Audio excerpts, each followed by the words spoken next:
Coral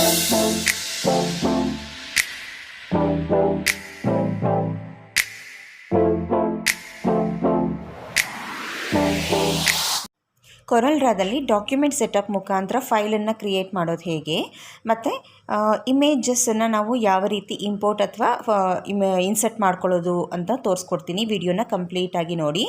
ನೀವಿದೇ ಮೊದಲನೇ ಸಲ ನನ್ನ ವಿಡಿಯೋನ ನೋಡ್ತಾ ಇದ್ದು ನನ್ನ ಚಾನಲ್ನ ಇನ್ನೂ ಸಬ್ಸ್ಕ್ರೈಬ್ ಮಾಡ್ಕೊಂಡಿಲ್ಲ ಅಂದರೆ ಈಗಲೇ ಚಾನಲ್ನ ಸಬ್ಸ್ಕ್ರೈಬ್ ಮಾಡಿಕೊಂಡು ಪಕ್ಕದಲ್ಲೇ ಇರುವಂಥ ಬೆಲ್ ಐಕನ್ನ ಪ್ರೆಸ್ ಮಾಡಿ ಆಲ್ ಅನ್ನೋ ಆಪ್ಷನ್ನ ಸೆಲೆಕ್ಟ್ ಮಾಡಿದ್ರೆ ನಾನು ವಿಡಿಯೋ ಅಪ್ಲೋಡ್ ಮಾಡಿದ ತಕ್ಷಣ ನನ್ನ ಪ್ರತಿಯೊಂದು ವಿಡಿಯೋದು ನೋಟಿಫಿಕೇಷನ್ ನಿಮಗೆ ಸಿಗುತ್ತೆ.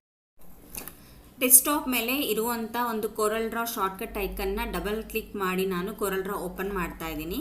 ನಂದು ಇಂಟರ್ನೆಟ್ ಎನೇಬಲ್ ಇರೋದ್ರಿಂದ ಬೈ ಎ ಲೀಗಲ್ ಕಾಪಿ ಅಂತ ಒಂದು ವಾರ್ನಿಂಗ್ ಮೆಸೇಜ್ ಬರ್ತಾ ಇದೆ. ಸೊ ಜಸ್ಟ್ ಅದನ್ನು ಕ್ಲೋಸ್ ಮಾಡಿ.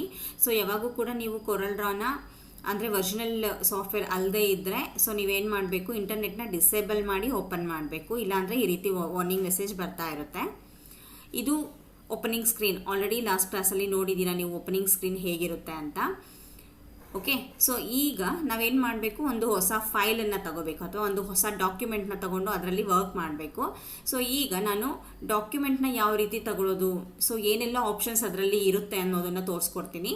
ಕೊರಲ್ ಡ್ರಾದಲ್ಲಿ ನಾವು ಒಂದು ಹೊಸ ಡಾಕ್ಯುಮೆಂಟ್ನ ತಗೊಳ್ಳೋದಕ್ಕೆ 4 ಥರ ವೇಸ್ ಇದೆ, 4 ಆಪ್ಷನ್ಸ್ ಇದೆ. ಅದೇನಪ್ಪ ಅಂದರೆ ಫಸ್ಟು ವೆಲ್ಕಮ್ ಸ್ಕ್ರೀನಲ್ಲಿ ನಿಮಗೆ ನ್ಯೂ ಡಾಕ್ಯುಮೆಂಟ್ ಅಂತ ಒಂದು ಆಪ್ಷನ್ ಇದೆಯಲ್ವಾ. ಸೊ ಈ ನ್ಯೂ ಡಾಕ್ಯುಮೆಂಟ್ ಮೇಲೆ ಕ್ಲಿಕ್ ಮಾಡಿದ್ರೆ ಸೊ ನಿಮಗೆ ಒಂದೇ ಸಲ ಡಾಕ್ಯುಮೆಂಟ್ ಬಂದುಬಿಡೋದಿಲ್ಲ. ಓಕೆ, ಸೊ ನಿಮಗೆ ಡಾಕ್ಯುಮೆಂಟಲ್ಲಿ ಎಷ್ಟು ಪೇಜಸ್ ಬೇಕು, ಯಾವ ಸೈಜ್ ಇರಬೇಕು ಪೇಜು, ರೆಸೊಲ್ಯೂಷನ್ ಎಷ್ಟಿರಬೇಕು, ಓಕೆ, ಅದರ ಒಂದು ಓರಿಯೆಂಟೇಷನ್ ಏನಿರಬೇಕು, ಸೊ ಇದೆಲ್ಲ ಕೂಡ ನೀವು ಸೆಟ್ ಮಾಡಿ ಒಂದೇ ಸಲ ತಗೋಬೇಕಾಗುತ್ತೆ. ಸೊ ಇದು ಒಂದು ವೇ.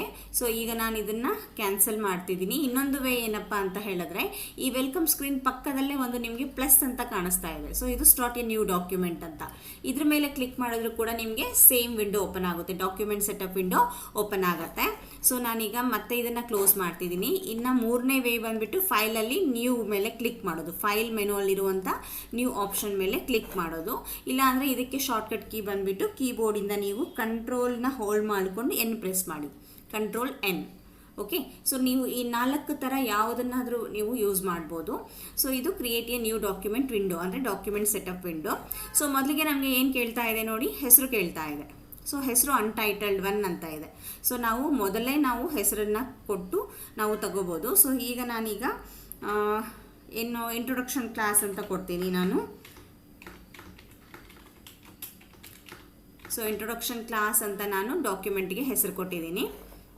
ಇಲ್ಲಿ ಪ್ರೀಸೆಟ್ ಡೆಸ್ಟಿನೇಷನಲ್ಲಿ ನಿಮಗೆ so custom, coral Draw default RGB ಇವೆಲ್ಲ ಆಪ್ಷನ್ಸ್ ಇರುತ್ತೆ. ನೀವು ಇಲ್ಲಿ ಕೊರಲ್ ಡ್ರಾ ಡಿಫಾಲ್ಟ್ ಅಂತ ತಗೊಂಡ್ರೆ ನೀವು ಓಪನ್ ಮಾಡ್ತಾ ಇರುವಂಥ ಡಾಕ್ಯುಮೆಂಟ್ ಸೈಜಸ್ಸಲ್ಲಿ ಕೊರಲ್ ಡ್ರಾ ಡಿಫಾಲ್ಟ್ ಪ್ರೀಸೆಟ್ಟಲ್ಲಿ ನಿಮಗೆ ಇಷ್ಟು ಥರದ ಒಂದು ಸೈಜಸ್ ಸಿಗುತ್ತೆ ನೋಡಿ. A4, A3, okay, A6, A5 or A2, C3, C4, C5, legal, letter, tabloid, government legal, government letters, envelopes, web pages, full screen, photo card. So ಇದೆಲ್ಲ ಡಿಫ್ರೆಂಟ್ ಸ್ಟ್ಯಾಂಡರ್ಡ್ ಸೈಜಸ್ಸು. ಇದರಲ್ಲಿ ನೀವು ಯಾವ್ದು ಬೇಕೋ ಅದನ್ನು ನೀವಿಲ್ಲಿ ತಗೋಬೋದು. ನಾನೀಗ ಸದ್ಯಕ್ಕೆ A4 ಅಂತ ತೊಗೊಂಡಿದ್ದೀನಿ.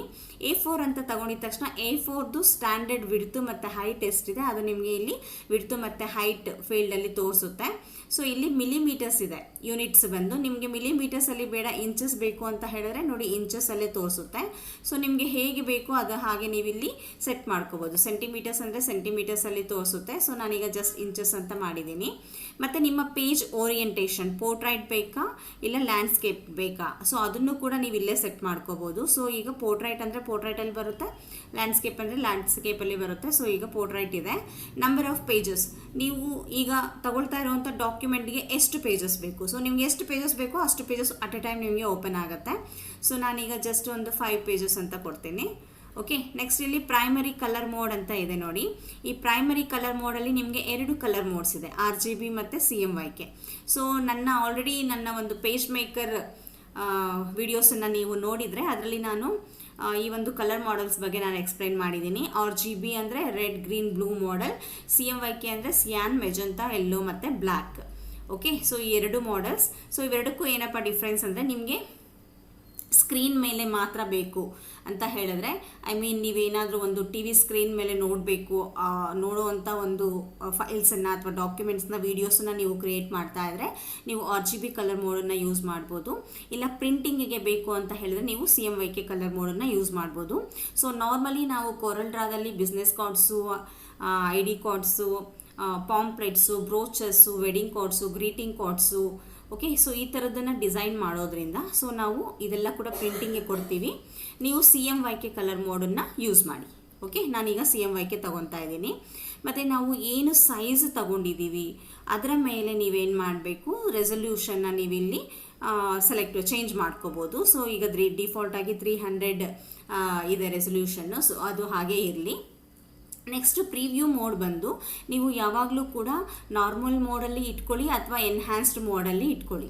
ಸೊ ನೀವು ಪಿಕ್ಸೆಲ್ ಮೋಡಲ್ಲಿ ವೈಡ್ ಫ್ರೇಮಲ್ಲಿ, ಸಿಂಪಲ್ ವೈಡ್ ಫ್ರೇಮಲ್ಲಿ ಇಟ್ಕೊಂಡ್ರೆ, ಸೊ ನಿಮ್ಗೆ ಇವಾಗ ಫಾರ್ ಎಕ್ಸಾಂಪಲ್ ಪಿಕ್ಸೆಲ್ಸಲ್ಲಿ ಇಟ್ಕೊಂಡ್ರೆ ಏನಾಗುತ್ತೆ, ನೀವು ಅದನ್ನು ಝೂಮ್ ಮಾಡ್ತಾ ಇದ್ರೆ ನಿಮ್ಮ ಒಂದು ಫೈಲ್ ಬಂದು ಪಿಕ್ಸೆಲ್ಸಲ್ಲಿ ಕಾಣುತ್ತೆ. ಸೊ ಬಾಕ್ಸಸ್ ಆಗಿ ಕಾಣುತ್ತೆ. ನಿಮಗೆ ಸಾಲಿಡ್ ಆಗಿ ಬೇಕು ಅಂತ ಹೇಳಿದ್ರೆ ನಾರ್ಮಲ್ ಅಥವಾ ಎನ್ಹ್ಯಾನ್ಸ್ಡಲ್ಲಿ ಇಟ್ಕೊಳ್ಳಿ. ನಾನೀಗ ಎನ್ಹ್ಯಾನ್ಸ್ಡಲ್ಲಿ ಇಟ್ಕೊಂಡಿದ್ದೀನಿ. ಓಕೆ, ಸೊ ಇಷ್ಟನ್ನ ನಾನು ತಗೊಂಡು ಜಸ್ಟ್ ಓಕೆ ಮೇಲೆ ಕ್ಲಿಕ್ ಮಾಡ್ತೀನಿ. ನೋಡಿ, ನನ್ನ ಒಂದು ಡಾಕ್ಯುಮೆಂಟ್ ಓಪನ್ ಆಯಿತು. ಸೊ ನಿಮಗೆ ಇಲ್ಲಿ ಕಾಣಿಸ್ತಾ ಇದೆ ಟೈಟಲ್ ಬಾರಲ್ಲಿ ನಾನು ಕೊಟ್ಟಿರುವಂಥ ಹೆಸರು ಡಾಕ್ಯುಮೆಂಟ್ಗೆ ಇಂಟ್ರೊಡಕ್ಷನ್ ಕ್ಲಾಸ್. ಓಕೆ, ಸೊ ಇದು A4 ಪೇಜಸ್ ತಗೊಂಡಿದ್ದೀನಿ. ನಾನು ಎಷ್ಟು ಪೇಜಸ್ ತಗೊಂಡಿದ್ದೀನಿ ನೋಡಿ, 5 ಪೇಜಸ್ ತಗೊಂಡಿದ್ದೀನಿ. ಸೊ ನಿಮಗೆ ಕೆಳಗಡೆ ಹಾರಿಜಾಂಟಲ್ ಸ್ಕ್ರೋಲ್ ಬಾರ್ ಲೆಫ್ಟಿಗೆ ಕಾಣಿಸ್ತಾ ಇದೆ ಈ ಒಂದು ಪೇಜ್ ಐಕನ್ಸ್ ನೋಡಿ. Page 1, page 2, page 3, page 4, page 5. Okay, so ಈ ರೀತಿ ನಾನು 5 ಪೇಜಸ್ಸನ್ನು ತಗೊಂಡಿದ್ದೀನಿ. ಸೊ ಇಲ್ಲ ನೀವು ಇದರ ಓರಿಯೆಂಟೇಷನ್ನು ಎಲ್ಲ ಕೂಡ ನೀವು ಚೇಂಜ್ ಮಾಡಬೇಕು ಅಂತ ಹೇಳಿದ್ರೆ, ಸೊ ನೀವು ಮತ್ತೆ ಹೊಸ ಡಾಕ್ಯುಮೆಂಟ್ನ ತಗೊಳ್ಳೋ ಅವಶ್ಯಕತೆ ಇರೋದಿಲ್ಲ. ಸೊ ನೀವೇನು ಮಾಡ್ಬೋದು, ಸೊ ಇಲ್ಲಿ ನಿಮಗೆ ಪ್ರಾಪರ್ಟಿ ಬಾರ್ ಇದೆ ನೋಡಿ. ಸೊ ಈ ಪ್ರಾಪರ್ಟಿ ಬಾರಲ್ಲಿ ನೀವು ಇಲ್ಲಿದೆ. ಸೊ ನಿಮಗೆ A4 ಬೇಡ ಅಂದರೆ ನೀವು ಆಲ್ರೆಡಿ ಇಂಟ್ರೊಡಕ್ಷನ್ ಕ್ಲಾಸ್ ಅನ್ನೋ ಒಂದು ಡಾಕ್ಯುಮೆಂಟ್ನ ನೀವು ತೊಗೊಂಡ್ಬಿಟ್ಟಿದ್ದೀರಾ. ಬಟ್ A4 ಬೇಡ ನಿಮಗೆ. ಸೊ ಲೆಟರ್ ಸೈಜ್ ಬೇಕು, ಲೀಗಲ್ ಸೈಜ್ ಬೇಕು, ಅಥವಾ ಬೇರೆ ಇನ್ಯಾವ ಸೈಜ್ ಬೇಕು ಅಂತ ಹೇಳಿದ್ರೆ ಆ ಸೈಜನ್ನು ನೀವು ಇಲ್ಲಿ ಸೆಲೆಕ್ಟ್ ಮಾಡಿಕೊಂಡ್ರೆ ನೋಡಿ, ನಾನು ಸೆಲೆಕ್ಟ್ ಮಾಡ್ತಾ ಇದ್ದಂಗೆ ಅದು ಚೇಂಜ್ ಆಗ್ತಾ ಇದೆ. ಸೊ ಇಲ್ಲಿ ನೀವು ಆಲ್ರೆಡಿ ತಗೊಂಡಿರುವಂಥ ಡಾಕ್ಯುಮೆಂಟಿಗೆ ಪ್ರಾಪರ್ಟೀಸ್ನ ಚೇಂಜ್ ಮಾಡಬೇಕು ಅಂದರೆ ಈ ಪ್ರಾಪರ್ಟಿ ಬಾರಲ್ಲಿ ನಿಮಗೆ ಆಪ್ಷನ್ಸ್ ಇರುತ್ತೆ, ನೀವು ಚೇಂಜ್ ಮಾಡ್ಕೋಬೋದು. ಸೊ ನಾನೀಗ ಲೀಗಲ್ ಸೈಜನ್ನು ತಗೊಂಡಿದ್ದೀನಿ. ಸೊ ಲೀಗಲ್ ಸೈಜ್ದು ಆಟೋಮೆಟಿಕ್ ಆಗಿ ನಮಗೆ ವಿಡ್ತು ಮತ್ತು ಹೈಟು ಇಲ್ಲಿ ಡಿಸ್ಪ್ಲೇ ಆಗ್ತಾ ಇದೆ. ಇದು ಕೂಡ ಅಷ್ಟೇ, ನಿಮಗೆ ಇವಾಗ ಈ ಇಂಚಸಲ್ಲಿ ತೋರಿಸ್ತಾ ಇದೆ ನೋಡಿ. ಇಲ್ಲಿ ಇಂಚಸ್ ಬೇಡ, ಮಿಲಿಮೀಟರ್ಸಲ್ಲಿ ತೋರಿಸ್ಬೇಕು ಅಂದರೆ ಮಿಲಿಮೀಟರ್ ಸೆಲೆಕ್ಟ್ ಮಾಡಿ. ಇಲ್ಲ ಪಾಯಿಂಟ್ಸ್ ಬೇಕು ಅಂದರೆ ಪಾಯಿಂಟ್ಸು, ಸೊ ಮೀಟರ್ಸ್ ಬೇಕು ಅಂದರೆ ಮೀಟರ್ಸು. ಸೊ ಈ ರೀತಿ ನೀವು ಚೇಂಜ್ ಮಾಡ್ಕೋಬೋದು. ನೆಕ್ಸ್ಟು ನಿಮಗೆ ಈಗ ಪೋರ್ಟ್ರೈಟ್ ಇದೆಯಲ್ವಾ, ಸೊ ಪೋರ್ಟ್ರೈಟ್ ಬೇಡ, ಲ್ಯಾಂಡ್ಸ್ಕೇಪ್ ಬೇಕು ಅಂದರೆ ನೋಡಿ ಲ್ಯಾಂಡ್ಸ್ಕೇಪಲ್ಲಿ ತಗೋಬೋದು. ಓಕೆ, ಸೊ ನಿಮಗೆ ಪ್ರಾಪರ್ಟೀಸ್ ಏನು ಚೇಂಜ್ ಮಾಡಬೇಕಂದ್ರೆ ಅಂದರೆ ಒಂದ್ಸಲ ಡಾಕ್ಯುಮೆಂಟ್ ಸೆಟಪ್ಪಲ್ಲಿ ನೀವೇನು ತಗೊಳ್ತೀರೋ ಅದೇ ಫೈನಲ್ ಅಂತ ಅಲ್ಲ, ನೀವು ತಗೊಂಡ್ಮೇಲೆ ಮತ್ತೆ ಕೂಡ ನೀವು ಚೇಂಜಸ್ ಮಾಡ್ಕೋಬೋದು ಈ ಪ್ರಾಪರ್ಟಿ ಬಾರನ್ನು ಯೂಸ್ ಮಾಡಿಕೊಂಡು.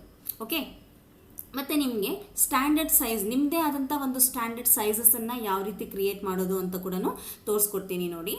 ಸೊ ಈಗ ಈ ಫೈಲ್ ಹಾಗೆ ಇರಲಿ. ಸೊ ನಾನು ಇನ್ನೊಂದು ಹೊಸ ಡಾಕ್ಯುಮೆಂಟ್ನ ತಗೊತೀನಿ. ಸೊ Ctrl+N ಪ್ರೆಸ್ ಮಾಡ್ತೀನಿ. ಸೊ ಇನ್ನೊಂದು ಹೊಸ ಡಾಕ್ಯುಮೆಂಟ್ ಕ್ರಿಯೇಟ್ ಮಾಡ್ತೀನಿ. ಸೊ ಇಲ್ಲಿ ಬಂದು ನಾನು ಸ್ಟ್ಯಾಂಡರ್ಡ್ ಸೈಜ್ ಅಂತ ಕೊಡ್ತೀನಿ. ಫೈಲ್ ನೇಮ್ ಇದು, ಡಾಕ್ಯುಮೆಂಟ್ ನೇಮು ಜಸ್ಟ್ ಸುಮ್ಮನೆ ಸ್ಟ್ಯಾಂಡರ್ಡ್ ಸೈಜ್. ಓಕೆ, ಸೊ ಈಗ ಪ್ರೀಸೆಟ್ ಡೆಸ್ಟಿನೇಷನಲ್ಲಿ ನೀವು ಕೊರಲ್ ಡ್ರಾ ಡಿಫಾಲ್ಟ್ ತೊಗೊಂಡ್ರೆ ಸೊ ಅದರಲ್ಲಿರುವಂಥ ಸೈಜಸ್ ಬಿಟ್ಟು ನಾವು ಬೇರೆ ಯಾವುದು ಸೈಜಸ್ ತೊಗೊಳಕ್ಕಾಗೋದಿಲ್ಲ. ಸೊ ಹಾಗಾಗಿ ನೀವೇನು ಮಾಡ್ತೀರಾ, ಕಸ್ಟಮ್ಗೆ ಹೋಗಿ. ಸೊ ಕಸ್ಟಮ್ಗೆ ಹೋದರೆ ಸೊ ನಿಮಗೆ ಯಾವ ಸೈಜಸ್ ಬೇಕೋ ಆ ಸೈಜಸ್ನ ನೀವು ತಗೋಬೋದು. ಸೊ ಕಸ್ಟಮ್ಗೆ ಹೋಗಿದ್ದಾದಮೇಲೆ ಸೊ ನನಗೆ ಇಲ್ಲಿ ಇಂಚಸಲ್ಲಿ ಇಟ್ಕೊತೀನಿ ನೋಡಿ. ವಿಡ್ತ್ ಬಂದು ನಾನೀಗ ಫಾರ್ ಎಕ್ಸಾಂಪಲ್ ಒಂದು ಬಿಸ್ನೆಸ್ ಕಾರ್ಡನ್ನು ನಾನು ಈಗ ಮಾಡಬೇಕು, ಬಿಸ್ನೆಸ್ ಕಾರ್ಡನ್ನು ನಾನೀಗ ಕ್ರಿಯೇಟ್ ಮಾಡಬೇಕು ಅಂತ ಇಟ್ಕೊಳ್ಳಿ. ಸೊ ಅದರ ವಿಡ್ತ್ ಎಷ್ಟಿದೆ, ಹೈಟ್ ಎಷ್ಟಿದೆ, ಸೊ ಇದರ ಪ್ರಕಾರ ನಾನು ಒಂದು ಡಿಫಾಲ್ಟ್ ಸೈಜನ್ನು ತಗೋಬೇಕು ಅಂದರೆ ಸೊ ವಿಡ್ತ್ ಬಂದು ನಾನು ಜಸ್ಟ್ ಸುಮ್ಮನೆ ಹೇಳ್ತಿದ್ದೀನಿ. ಸೊ ಇಷ್ಟೇ ವಿಡ್ತಲ್ಲಿ ಬಿಸ್ನೆಸ್ ಕಾರ್ಡ್ ಮಾಡ್ತಾರೆ ಅಂತ ಇಲ್ಲ, ನಿಮಗೆ ಬೇಕಿದ್ರೆ ನಾನು ಸ್ಟ್ಯಾಂಡರ್ಡ್ ಸೈಜನ್ನು ನೆಕ್ಸ್ಟ್ ವಿಡಿಯೋಗಳಲ್ಲಿ ತಿಳಿಸ್ಕೊಡ್ತೀನಿ. ಸೊ ನಾನು ವಿಡ್ತ್ ಬಂದುಬಿಟ್ಟು 3.5 ಅಂತ ಕೊಡ್ತೀನಿ. ಜಸ್ಟ್ ಹೈಟು 2.15 ಅಂತ ಕೊಡ್ತೀನಿ. ಓಕೆ, ಸೊ ನಿಮಗೆ ಇದು ಪೋರ್ಟ್ರೈಟ್ ಬೇಕಂದರೆ ಪೋರ್ಟ್ರೈಟ್, ಲ್ಯಾಂಡ್ಸ್ಕೇಪ್ ಬೇಕಂದರೆ ಲ್ಯಾಂಡ್ಸ್ಕೇಪ್. ಸೊ ನಾನೀಗ ಲ್ಯಾಂಡ್ಸ್ಕೇಪ್ ತೊಗೊಂಡಿದ್ದೀನಿ. So number of pages, so ನಿಮಗೆ ಎಷ್ಟು ಬೇಕೋ ಅಷ್ಟನ್ನು ನೀವು ತೊಗೋಬೋದು. ನಾನು 4 ತೊಗೊಂಡಿದ್ದೀನಿ. CMYK ಇಲ್ಲಿ. ಸೊ ರೆಂಡರಿಂಗ್ ರೆಸಲ್ಯೂಷನ್ ಅಷ್ಟೇ ಇರಲಿ. ಸೊ ಈಗ ಜಸ್ಟ್ ಓಕೆ ಅಂತ ಹೇಳ್ತೀನಿ ನೋಡಿ. ಆ ಸೈಜ್ಗೆ ತಕ್ಕಂಗೆ ನನಗೆ ಪೇಜು ಓಪನ್ ಆಗಿದೆ. ಓಕೆ, ಬಟ್ ಇದು ಸ್ಟ್ಯಾಂಡರ್ಡ್ ಸೈಜ್ ಆಗಿಲ್ಲ, ನಾನು ಕಸ್ಟಮಲ್ಲಿ ಕ್ರಿಯೇಟ್ ಮಾಡ್ಕೊಂಡಿದ್ದೀನಿ. ಇದನ್ನೇ ನೀವು ಸ್ಟ್ಯಾಂಡರ್ಡ್ ಸೈಜ್ ಮಾಡಬೇಕು ಅಂದರೆ ಏನು ಮಾಡಬೇಕು ಅಂತ ಹೇಳ್ತೀನಿ ನೋಡಿ. ಮತ್ತೆ ನಾನು ಏನು ಮಾಡ್ತಾ ಇದ್ದೀನಿ, ಇನ್ನೊಂದು ನ್ಯೂ ಡಾಕ್ಯುಮೆಂಟ್ ಸೆಟಪ್ನ ತಗೊಳ್ತಾ ಇದ್ದೀನಿ. ಸೊ ಇಲ್ಲಿ ಡಿಫಾಲ್ಟ್ ಆಗಿ ನಾನು ಹಿಂದೆ ಏನು ತಗೊಂಡಿರ್ತೀನಿ ಅದೇ ಇದೆ. ಒಂದು ವೇಳೆ ಇಲ್ಲ ಅಂತ ಹೇಳಿದ್ರು ನಿಮಗೆ ಎಷ್ಟು ಬೇಕೋ ಅಷ್ಟು ಕಸ್ಟಮನ್ನು ಇಲ್ಲಿ ಸೆಲೆಕ್ಟ್ ಮಾಡಿಕೊಂಡು ನಿಮಗೆ ಎಷ್ಟು ಬೇಕೋ ಅಷ್ಟು ವಿಡ್ತು ಮತ್ತು ಹೈಟು, ನಿಮಗೆ ಪೋರ್ಟ್ರೈಟ್ ಬೇಕಾ, ಲ್ಯಾಂಡ್ಸ್ಕೇಪ್ ಬೇಕಾ, ಸೊ ಇದೆಲ್ಲ ಕೂಡ ನೀವು ಸೆಟ್ ಮಾಡಿಕೊಂಡು ಇಲ್ಲಿ ಪಕ್ಕದಲ್ಲಿ ಪ್ರೀಸೆಟ್ ಡೆಸ್ಟಿನೇಷನಲ್ಲಿ ಸೇವ್ ಆಪ್ಷನ್ ಇದೆ, ಆ್ಯಡ್ ಪ್ರೀಸೆಟ್ ಅಂತ. ಓಕೆ, ಈ ಸೇವ್ ಬಟನ್ ಮೇಲೆ ಕ್ಲಿಕ್ ಮಾಡಿ. ಸೊ ಅದು ನೀವು ಹೊಸ ಡೆಸ್ಟಿನೇಷನ್ ನೇಮ್ ಕೇಳುತ್ತೆ. ಸೊ ನಾನೀಗ ಇಲ್ಲಿ ಬಿಸ್ನೆಸ್ ಕಾರ್ಡ್ ಅಂತ ಕೊಡ್ತೀನಿ. ಇದಕ್ಕೆ ಬಿಸ್ನೆಸ್ ಕಾರ್ಡ್ ಜಸ್ಟ್ ಓಕೆ ಮೇಲೆ ಕ್ಲಿಕ್ ಮಾಡಿ. ನೋಡಿ ಪ್ರೀಸೆಟ್ ಡೆಸ್ಟಿನೇಷನ್ ಬಂದು ಬಿಸ್ನೆಸ್ ಕಾರ್ಡ್ ಬಂತು. ಓಕೆ, ಜಸ್ಟ್ ಓಕೆ ಅಂತ ತಗೊಳ್ಳಿ. ಈಗ ನಾನು ಮತ್ತೆ ಡಾಕ್ಯುಮೆಂಟ್ ಸೆಟಪ್ ವಿಂಡೋ ಓಪನ್ ಮಾಡ್ತೀನಿ. ಸೊ ನೆಕ್ಸ್ಟ್ ಟೈಮ್ ಮತ್ತೆ ನೀವು ಬಿಸ್ನೆಸ್ ಕಾರ್ಡನ್ನು ನೀವು ಕ್ರಿಯೇಟ್ ಮಾಡಬೇಕಂದ್ರೆ ಸೊ ನಿಮ್ಮ ವಿಡ್ತು ಮತ್ತು ಹೈಟು ಮತ್ತೆ ನೀವು ಸೆಟ್ ಮಾಡೋ ಅವಶ್ಯಕತೆ ಇರೋದಕ್ಕೆ ಪ್ರೀಸೆಟ್ ಡೆಸ್ಟಿನೇಷನಲ್ಲೇ ನಮಗೆ ಸ್ಟಾರ್ಟಿಂಗಲ್ಲೇ ಇದೆ ನೋಡಿ, ಬಿಸ್ನೆಸ್ ಕಾರ್ಡ್ ಅಂತ ಬಂದಿದೆ. ಸೊ ನೀವು ಅದರ ಪ್ರಕಾರ ಬಿಸ್ನೆಸ್ ಕಾರ್ಡ್ ಅಂತ ತೊಗೊಂಡು ಜಸ್ಟ್ ಓಕೆ ಅಂತ ಮಾಡಿ, ಅದು ನಿಮಗೆ ಓಪನ್ ಆಗುತ್ತೆ. ನೋಡಿ ಇವಾಗ ನಾನು 4 ಡಾಕ್ಯುಮೆಂಟ್ಸ್ನ ಓಪನ್ ಮಾಡಿದ್ದೀನಿ. ಒಂದು ಇಂಟ್ರೊಡಕ್ಷನ್ ಕ್ಲಾಸ್ ಇದೆ, ಒಂದು ಸ್ಟ್ಯಾಂಡರ್ಡ್ ಸೈಜ್ ಇದೆ, ಇನ್ನು 2 ಬಂದು ಅನ್ಟೈಟಲ್ಡ್. ನಾನು ಅದಕ್ಕೆ ಏನು ಹೆಸರು ಕೊಟ್ಟಿಲ್ಲ, ಹಾಗೇ ತಗೊಂಡಿದ್ದೀನಿ. ಓಕೆ, ಸೊ ಈ ರೀತಿಯಾಗಿ ನಿಮ್ಮದೇ ಆದಂಥ ಒಂದು ಸೈಜನ್ನು ಕೊಟ್ಟು ನೀವು ಅದನ್ನು ಡಿಫಾಲ್ಟ್ ಆಗಿ ಸೇವ್ ಮಾಡಿಕೊಂಡು ಇಟ್ಕೋಬೋದು. ನೆಕ್ಸ್ಟ್ ಟೈಮ್ ಅದನ್ನು ನೀವು ಡೈರೆಕ್ಟಾಗಿ ಯೂಸ್ ಮಾಡ್ಬೋದು. ಹಾಗೆಯೇ ನಿಮಗೆ ಒಂದು ಫೈಲ್ ಮೆನುಗೆ ಹೋಗಿ ಸೊ ಓಪನ್ ಅಂತ ಆಪ್ಷನ್ ಇದೆಯಲ್ವಾ, ಈ ಓಪನ್ ಮೇಲೆ ಕ್ಲಿಕ್ ಮಾಡಿದ್ರೆ ಸೊ ನಿಮಗೆ ಕೋರಲ್ ಡ್ರಾ ಫೈಲ್ಸ್ ಓಪನ್ ಆಗುತ್ತೆ. ಬೇರೆ ಥರದ ಫೈಲ್ಸ್ ಎಲ್ಲ ಕೂಡ, ಅಂದರೆ ಇಲ್ಲಿ ಫೈಲ್ ಫಾರ್ಮ್ಯಾಟ್ಸಲ್ಲಿ ಇದೆಯಲ್ವಾ, ಈ ಫೈಲ್ ಫಾರ್ಮ್ಯಾಟ್ಸಲ್ಲಿ ಇರುವಂಥ ಒಂದು ಎಲ್ಲ ರೀತಿಯಾದಂಥ ಫೈಲ್ಸ್ ಕೂಡ ನಿಮಗೆ ಓಪನ್ ಆಗುತ್ತೆ. ನೋಡಿ ಆಟೋಕ್ಯಾಡ್ ಫೈಲ್ಸ್ ಕೂಡ ನಿಮಗೆ ಕೋರಲ್ ಡ್ರಾದಲ್ಲಿ ನೀವು ಓಪನ್ ಮಾಡ್ಕೋಬೋದು. ಬಟ್ ನಿಮಗೆ ಇಮೇಜಸ್ ಅನ್ನೋದು ಈ ಓಪನ್ ಆಪ್ಷನಲ್ಲಿ ಇಮೇಜಸ್ ಓಪನ್ ಆಗಲ್ಲ. ಓಕೆ, ಹಾಗಾದರೆ ಕೋರಲ್ ಡ್ರಾಲಿ ನೀವು ವರ್ಕ್ ಮಾಡಬೇಕಾದ್ರೆ ಇಮೇಜಸ್ಸನ್ನು ಯಾವ ರೀತಿ ಇನ್ಸರ್ಟ್ ಮಾಡ್ಕೋಬೇಕು ಅಂತ ಹೇಳ್ಕೊಡ್ತೀನಿ. ಇಮೇಜಸ್ಸನ್ನು ಇನ್ಸರ್ಟ್ ಮಾಡ್ಕೋಬೇಕಾದ್ರೆ ನೀವು ಇಮೇಜಸ್ನ ಇಂಪೋರ್ಟ್ ಮಾಡ್ಕೋಬೇಕಾಗುತ್ತೆ. ಫೈಲ್ ಮೆನುವಲ್ಲಿ ಅದಕ್ಕೆ ಇಂಪೋರ್ಟ್ ಅಂತ ಆಪ್ಷನ್ ಇದೆ. ಇದಕ್ಕೆ ಶಾರ್ಟ್ಕಟ್ ಕೀ ಬಂದುಬಿಟ್ಟು ಕಂಟ್ರೋಲ್-I. ಸೊ ಇಂಪೋರ್ಟ್ ಮೇಲೆ ಕ್ಲಿಕ್ ಮಾಡಿ ಅಥವಾ ನಿಮ್ಮ ಕೀಬೋರ್ಡಿಂದ ಕಂಟ್ರೋಲ್-I ಸೆಲೆಕ್ಟ್ ಮಾಡಿ. ಸೊ ಈಗ ನೀವು ನಿಮ್ಮ ಒಂದು ಸಿಸ್ಟಮಲ್ಲಿ ಪಿಕ್ಚರ್ಸ್ನ ಎಲ್ಲಿ ಸೇವ್ ಮಾಡಿದ್ದೀರಾ ಆ ಒಂದು ಪಿಕ್ಚರ್ಸ್ನ ಬ್ರೌಸ್ ಮಾಡಿ ಸೆಲೆಕ್ಟ್ ಮಾಡ್ಕೊಳ್ಳಿ. ಸೊ ಇವಾಗ ನಾನು ಯಾವುದೋ ಒಂದು ಫ್ಲವರ್ನ ತಗೊಂಡು ಜಸ್ಟ್ ಇಂಪೋರ್ಟ್ ಅಂತ ಕೊಡ್ತೀನಿ. ನೋಡಿ ಇಂಪೋರ್ಟ್ ಅಂತ ಕೊಟ್ಟರೆ ನನಗೆ ನೋಡಿ ಇಲ್ಲಿ ಕರ್ಸರ್ ಕಾಣಿಸ್ತಿದೆಯಲ್ವಾ, ಈ ರೀತಿಯಾಗಿ ಕರ್ಸರ್ ಚೇಂಜ್ ಆಗುತ್ತೆ. ನೀವೇನು ಮಾಡಬೇಕು, ಲೆಫ್ಟ್ ಮೌಸ್ ಬಟನ್ನ ಹೋಲ್ಡ್ ಮಾಡಿಕೊಂಡು ಆ ಒಂದು ಇಮೇಜ್ ನಿಮಗೆ ಎಷ್ಟು ಸೈಜ್ಗೆ ಬೇಕೋ ಅಷ್ಟು ಸೈಜ್ಗೆ ನೀವು ಡ್ರ್ಯಾಗ್ ಮಾಡ್ಕೋಬೇಕು.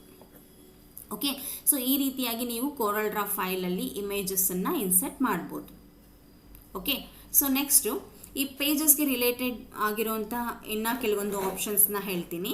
ಸೊ ಇದು ಆಲ್ರೆಡಿ ಹೇಳಿದ್ದೀನಿ. ಸೊ ಇಲ್ಲಿ ನೀವು ಎಷ್ಟು ಪೇಜಸ್ನ ತೊಗೊಂಡಿರ್ತೀರೋ ಅಷ್ಟು ಪೇಜಸ್ ನಿಮಗೆ left side scroll bar left side ನಿಮಗೆ ಕಾಣಿಸ್ತಾ ಇರುತ್ತೆ. ಸೊ ನೋಡಿ ಇವಾಗ ಪೇಜ್ 2 ಅಲ್ಲಿ ನಮಗೆ ಪೇಜ್ 1 ಏನಿದೆ ಇಮೇಜ್ ಇದೆ, flower image. Page 2, page 3, page 4 ಎಲ್ಲ ಕೂಡ ಬ್ಲ್ಯಾಂಕ್ ಇದೆ. ಸೊ ಈಗ ಪೇಜ್ 1 ನಿಮಗೆ ಯಾವ ಪೇಜ್ ಬೇಕೋ ಆ ಪೇಜ್ ಮೇಲೆ ಕ್ಲಿಕ್ ಮಾಡಿದ್ರೆ ಆ ಪೇಜ್ ನಿಮಗೆ ಓಪನ್ ಆಗುತ್ತೆ. ಸೊ ಈ ಒಂದು ಪೇಜ್ ಐಕನ್ ಮೇಲೆ ನೀವು ರೈಟ್ ಕ್ಲಿಕ್ ಮಾಡಿದ್ರೆ ಸೊ ನಿಮಗೆ ಆಪ್ಷನ್ಸ್ ಇದೆ ನೋಡಿ, ರೀನೇಮ್ ಪೇಜ್. ಸೊ ಪೇಜ್ಗೆ ನೀವು ಹೆಸರು ಕೊಡಬೇಕು ಅಂತ ಹೇಳಿದ್ರೆ ಸೊ ನಿಮಗೆ ಇಲ್ಲಿ ರೀನೇಮ್ ಮಾಡ್ಬೋದು ಪೇಜ್ಗೆ. ಸೊ ನಾನು ಫ್ಲವರ್ ಅಂತ ಕೊಟ್ಟು ಓಕೆ ಅಂತ ಮಾಡಿದ್ದೀನಿ. ನೋಡಿ ಪೇಜ್ ಹೆಸರು ಚೇಂಜ್ ಆಯಿತು ಫ್ಲವರ್ ಅಂತ. ಅದೇ ರೀತಿ ಇನ್ಸರ್ಟ್ ಪೇಜ್ ಆಫ್ಟರ್ ಅಂತ ಹೇಳಿದ್ರೆ ಈ ಫ್ಲವರ್ ಅನ್ನೋ ಒಂದು ಪೇಜ್ ಆಫ್ಟರ್ ಅದಾದಮೇಲೆ ಇಮಿಡಿಯೇಟ್ ಆಫ್ಟರ್ ಆಗಿ ಇನ್ನೊಂದು ಪೇಜ್ ನಿಮಗೆ ಇನ್ಸರ್ಟ್ ಆಗಬೇಕಂದ್ರೆ ಸೊ ಇದಾದ ತಕ್ಷಣ ನಿಮ್ಗೆ ಇನ್ನೊಂದು ಪೇಜ್ ಇನ್ಸರ್ಟ್ ಆಗುತ್ತೆ. ಇಲ್ಲ ಇದರ ಬಿಫೋರ್ ನಿಮಗೆ ಬೇಕು ಅಂತ ಹೇಳಿದ್ರೆ ಇನ್ಸರ್ಟ್ ಪೇಜ್ ಬಿಫೋರ್ ಅಂತ ಕೊಟ್ಟರೆ ನೋಡಿ ಫ್ಲವರ್ ಪೇಜ್ಗೆ ಬಿಫೋರ್ ಒಂದು ಪೇಜು ಇನ್ಸರ್ಟ್ ಆಯಿತು.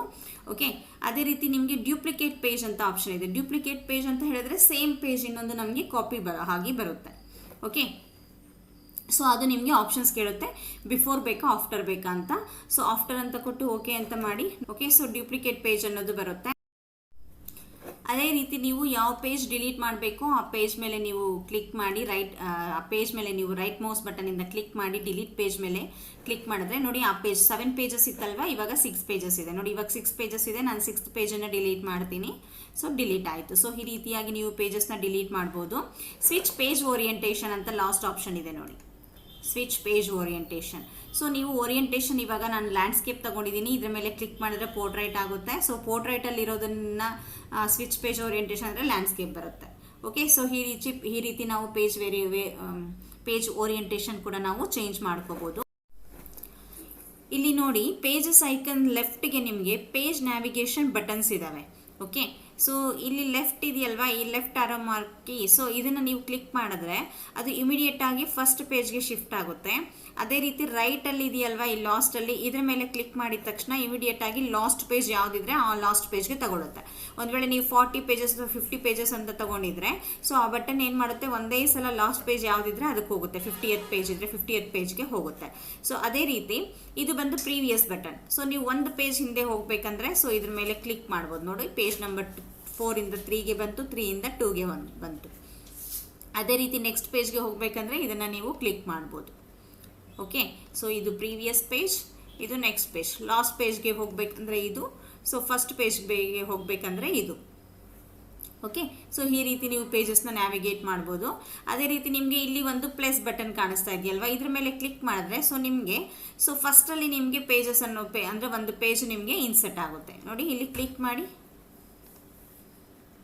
ಓಕೆ, ಸೊ ನೀವು ಎಲ್ಲಿ ಯಾವ ಪೇಜ್ ಓಪನ್ ಆಗಿದ್ರೆ ಆ ಒಂದು ಪೇಜ್ಗೆ ಆ ಒಂದು ಪೇಜ್ಗೆ ಆಫ್ಟರ್ ನಿಮಗೆ ಒಂದು ಪೇಜ್ ನಿಮಗೆ ಓಪನ್ ಆಗ್ತಾ ಹೋಗುತ್ತೆ. ಸೊ ಇವಾಗ ಎಷ್ಟಾಯಿತು ನೋಡಿ, ಪೇಜಸ್ 10 ಆಯಿತು. ಸೊ ಈ ರೀತಿ ನೀವು ಅಡಿಷ್ನಲ್ ಪೇಜಸ್ನ ತಗೋಬೋದು. ಅಡಿಷ್ನಲ್ ಪೇಜಸ್ನ ನೀವು ಇಲ್ಲಿ ಕ್ಲಿಕ್ ಮಾಡಿ ತಗೋಬೋದು, ಅಥವಾ ಯಾವುದಾದ್ರೂ ಒಂದು ಪೇಜ್ ಆದಮೇಲೆ ನಿಮಗೆ ಯಾವ ಪೇಜ್ ಆದಮೇಲೆ ಬೇಕು ಆ ಪೇಜ್ ಮೇಲೆ ರೈಟ್ ಕ್ಲಿಕ್ ಮಾಡಿಬಿಟ್ಟು ಇಲ್ಲಿ ನೀವು insert page after insert page before ಅನ್ನೋ ಆಪ್ಷನ್ಸ್ ಮುಖಾಂತರನೂ ತಗೋಬೋದು. ಓಕೆ, ಸೊ ಇನ್ನೂ ಒಂದು ಆಪ್ಷನ್ ಇದೆ, ಅದನ್ನು ನಾನು ಮೆನೂಸನ್ನು ನಿಮಗೆ ಹೇಳ್ಕೊಡ್ತೀನಿ. ಇದಿಷ್ಟು ಡಾಕ್ಯುಮೆಂಟ್ ಸೆಟಪ್. ನೆಕ್ಸ್ಟ್ ಮುಂದಿನ ವಿಡಿಯೋದಲ್ಲಿ ನಾನು ನಿಮಗೆ ಟೂಲ್ಸ್ ಬಗ್ಗೆ ಹೇಳ್ಕೊಡ್ತೀನಿ. ಇಲ್ಲಿದೆ ನೋಡಿ, ಇಲ್ಲಿ ಒಂದು ಟೂಲ್ ಬಾಕ್ಸ್ ಇದೆಯಲ್ವಾ, ಈ ಟೂಲ್ಸನ್ನು ನಾವು ಏನಕ್ಕೆ ಯೂಸ್ ಮಾಡ್ತೀವಿ, ಇದನ್ನು ಯೂಸ್ ಮಾಡಿಕೊಂಡು ನಾವು ಯಾವ ರೀತಿ ಡಿಫ್ರೆಂಟ್ ಡಿಸೈನ್ಸ್ನ ಕ್ರಿಯೇಟ್ ಮಾಡ್ಬೋದು ಅನ್ನೋದನ್ನು ನಾನು ತಿಳಿಸ್ಕೊಡ್ತೀನಿ.